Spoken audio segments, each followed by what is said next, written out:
જય સ્વામિનારાયણ।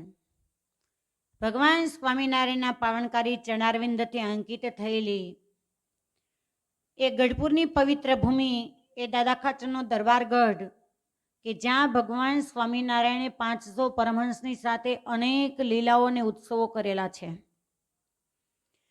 જે દરબારગઢમાં આપણે દર્શન કરી રહ્યા છીએ એ દરબારગઢમાં જે ઓરડાઓ છે એ સ્વયં શ્રીજી મહારાજે બનાવડાવેલા છે અને 6 ઓરડાઓનું વાસ્તુ પૂજન મહારાજે સ્વયં કરાવેલું છે, જેનું વર્ણન પરમ ચૈતન્યાનંદ સ્વામી કૃત ગઢપુર લીલાની અંદર વિસ્તારથી વર્ણન કરવામાં આવ્યું છે। એમાં પણ ઉત્તરાદા બારનો જે વાસુદેવ નારાયણનો ઓરડો, એમની આથમણી કોરે જે ઓરડો છે, જે ઓરડામાં આજે અમે સેવા પૂજા કરી રહ્યા છીએ, જ્યાં ચાંદીના પલંગની અંદર ભગવાન સ્વામિનારાયણની સુખશૈયાની મૂર્તિ છે અને મૂળજી બ્રહ્મચારી તેમજ સ્વયં દાદા ખાચર છે એ મહારાજની સેવામાં છે। આ ચિત્ર પ્રતિમા પલંગમાં પધરાવેલા છે। એ ઓરડો છે એ દાદા ખાચરને રહેવા માટે આપ્યો, એટલે ખાસ અનુસંધાન આપજો કે વાસુદેવ નારાયણના ઓરડાનો બાજુનો ઓરડો, અક્ષર ઓરડી બાજુ આપણે જઈએ એટલે ઓરડો આવે ખૂણા પરનો। દાદા ખાચરે વિચાર કર્યો કે મહારાજે મારી પાસે આ ઓરડાનું વાસ્તુ પૂજન તો કરાવ્યું, પરંતુ વાસ્તુ પૂજન નિમિત્તે મારે આખા ગામને ધુમાડા બંધ જમાડવું છે અને આ સંકલ્પ 3 બહેનો કહેતા મોટીબા, લાડુબા અને રાજબા અને ચોથા દાદા ખાચર, આ 4 મળીને કરેલો। એ જ વખતે લાધા ઠક્કર તેમજ હરજી ઠક્કર બંનેને દાદા ખાચરે પોતાની પાસે બોલાવ્યા અને વાત કરી કે આખા ગામની અંદર આમંત્રણ આપો, તેમજ જેટલા બ્રાહ્મણ સાધુઓ છે એમને પૂજન અને દક્ષિણાની તૈયારી કરો અને મહારાજને વાસ્તુ પૂજન નિમિત્તે મારા ઓરડામાં પધરામણી કરાવવી છે। સંતો, પાળાઓ, ધર્મકુળ, બ્રહ્મચારી અને મહારાજ। બીજા દિવસે શુભ સવારે મહારાજ છે એમણે લાધા ઠક્કર અને હરજી ઠક્કરે વાત કરી, મહારાજ દાદા ખાચરના ઓરડાની અંદર પધાર્યા છે। ઓરડાથી બહારનો જે ખંડ છે ત્યાં મહારાજ બાજોઠ પર બિરાજમાન થયા અને મૂળજી બ્રહ્મચારી તેમજ ઉત્તમ રાજાએ મહારાજને સ્નાન કરાવ્યું છે અને એ જ વખતે ઉત્તમ રાજાએ ષોડોપચારથી મહારાજની પૂજા કરી। જરિયાની વસ્ત્ર પરિધાન કરાવ્યા, લીલા કિનખાબનો મહારાજને ખેસ ઓઢાડ્યો, રત્નજડિત માળાઓ છે એ મહારાજને પરિધાન કરાવી છે અને બરાબર મધ્ય ભાગની વચ્ચે મધ્ય ભાગમાં ઓરડામાં મહારાજ બિરાજમાન થયા। દાદા ખાચરે મહારાજની જ્યારે પૂજા કરીને સાષ્ટાંગ દંડવત પ્રણામ કર્યા, એ જ વખતે આખો ઓરડો છે મહાપ્રકાશમાન તેજોમય દેખાવા લાગ્યો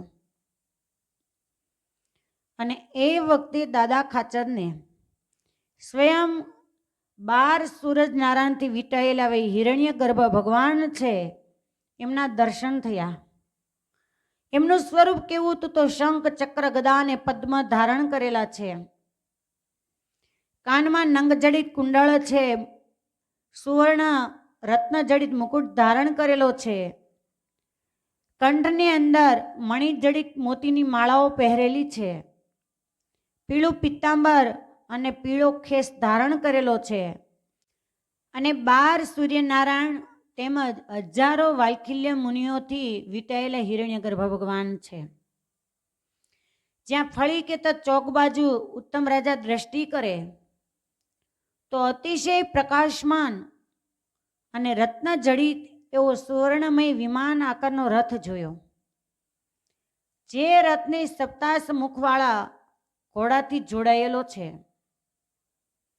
જેના સારથી પદે વિનતા પુત્ર અરુણ છે બેઠેલા છે।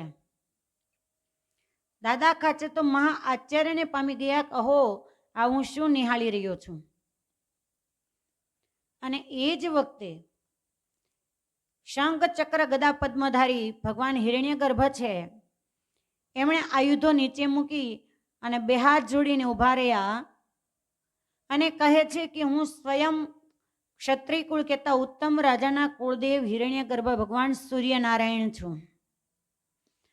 આ ઉત્તમ રાજા છે એના દરબાર ગઢની અંદર દેવળ થનાર છે. અને મહારાજની સામે દ્રષ્ટિ કરી કહે કે હે પ્રભુ, એ દેવળની અંદર આપ મારી સ્થાપના કરો કે જેથી કરી અને આ ક્ષત્રિય પરિવાર છે એનું રક્ષણ કરું. આટલું કહી અને જ્યાં દાદા ખાચર છે એ વિસ્મય અનુભવી ત્યાં હિરણ્યગર્ભ ભગવાન છે અદૃશ્ય થઈ ગયા. રથની ઉપર આરૂઢ થયા. એ જ વખતે રથ હાંકનાર જે અરુણ છે એમને એવો સંકલ્પ થયો કે બધા જ અંદર ગયા અને મહારાજને મળ્યા તો મારા એવા શું કમનસીબ કે મને દર્શન ના થયા. અને એ જ વખતે ભગવાન સ્વામિનારાયણ છે અરુણ છે એનો સંકલ્પ જાણી અને બહાર ઓસરીમાં આવી અને અરુણને ભગવાન સ્વામિનારાયણે દર્શન આપેલા. અને ત્યારે મહારાજ એમ બોલ્યા કે આ ઉત્તરાદા બારના ઓરડાનું કોઈ દર્શન કરે એને હિરણ્યગર્ભ ભગવાનના ધામના દર્શનનું ફળ પ્રાપ્ત થાય છે. એક એક ઓરડાની અંદર એક એક ધામનું ફળ મહારાજે મૂકેલું છે.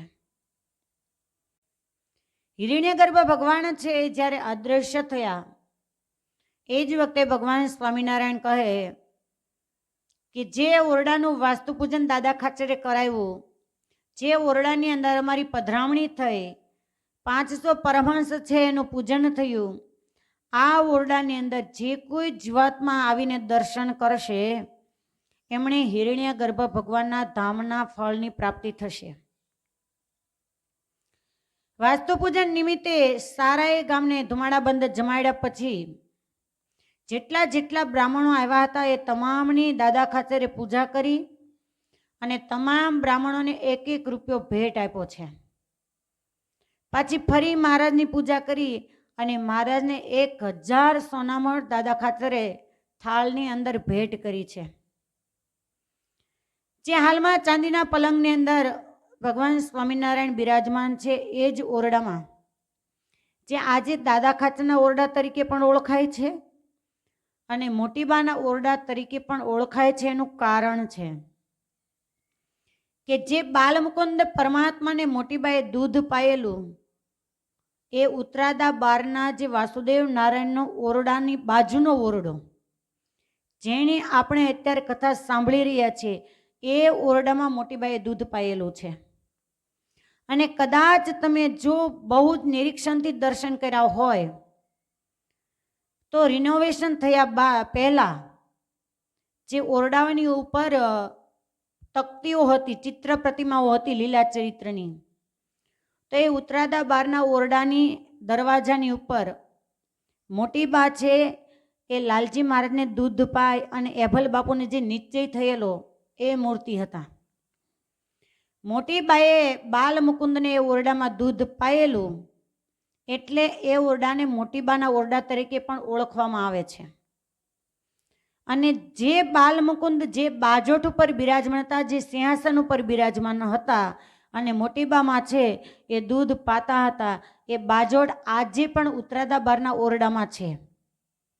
પહેલાં એ બાજોટ ઉગમણા બારના ઓરડાની અંદર રહેતો, રિનોવેશન કર્યું ત્યારથી ઉત્તરાદા બારના ઓરડાની અંદર એ બાજોટના દર્શન થાય છે. મહારાજ વખતે જ્યારે ઓરડા બનાવેલા અને મહારાજ અંતર્ધ્યાન થયા પછી એક પણ ઓરડાની અંદર મૂર્તિઓ નહોતી, પાછળથી પધરાવવામાં આવ્યા છે. તમામ ઓરડાની અંદર મૂર્તિઓ પાછળથી પધરાવવામાં આવ્યા છે. ઉત્તરાદા બારના ઓરડામાં જે સુખશૈયા મહારાજનું સ્વરૂપ છે, સંવંત 2008 માક્ષર સુદ 13 અને મંગળવારના દિવસે એ મૂર્તિની પ્રતિષ્ઠા થયેલી છે. એક એક ઓરડા છે એમાં એક એક ધામનું મહારાજે ફળ મૂકેલું છે.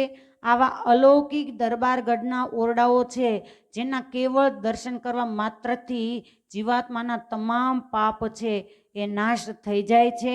માટે જ્યારે ગઢપુર જાઓ ત્યારે ખાસ મહિમાપૂર્વક ઓરડાઓના દર્શન કરવા.